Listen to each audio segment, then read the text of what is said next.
నేను మీ బాలినేని శ్రీనివాసరెడ్డిని ఒంగోలు నియోజకవర్గ YSR Congress party MLA అభ్యర్థిగా పోటీ చేస్తున్నాను.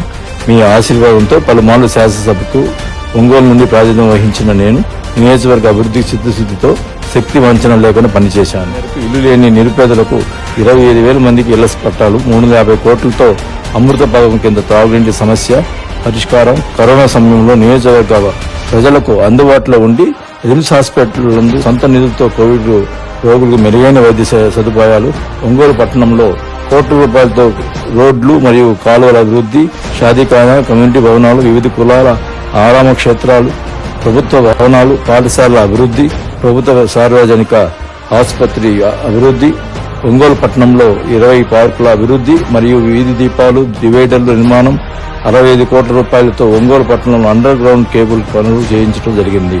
ఒంగోలు నియోజకవర్గ ప్రజల సహకారంతో మరోసారి శాసనసభ్యుడిగా గెలిచి ఇచ్చిన మాట ప్రకారం 25,000 మందికి పక్కా ఇల్లు నిర్మిస్తానని, ఒంగోలుకి అండర్ గ్రౌండ్ డ్రైనేజ్ వ్యవస్థ ఏర్పాటు, ప్రతిరోజు ప్రతి ఇంటికి సురక్షితమైన త్రాగునీరు అందించేలా కృషి చేస్తానని, మరియు కొత్తపట్నంలో షిప్పింగ్ హార్బర్ నిర్మాణం పూర్తి చేసి నియోజకవర్గ నిరుద్యోగులకు ప్రజలకు జీవనోపాధి కల్పించి మీ రుణం తీర్చుకుంటానని మాట ఇస్తున్నాను.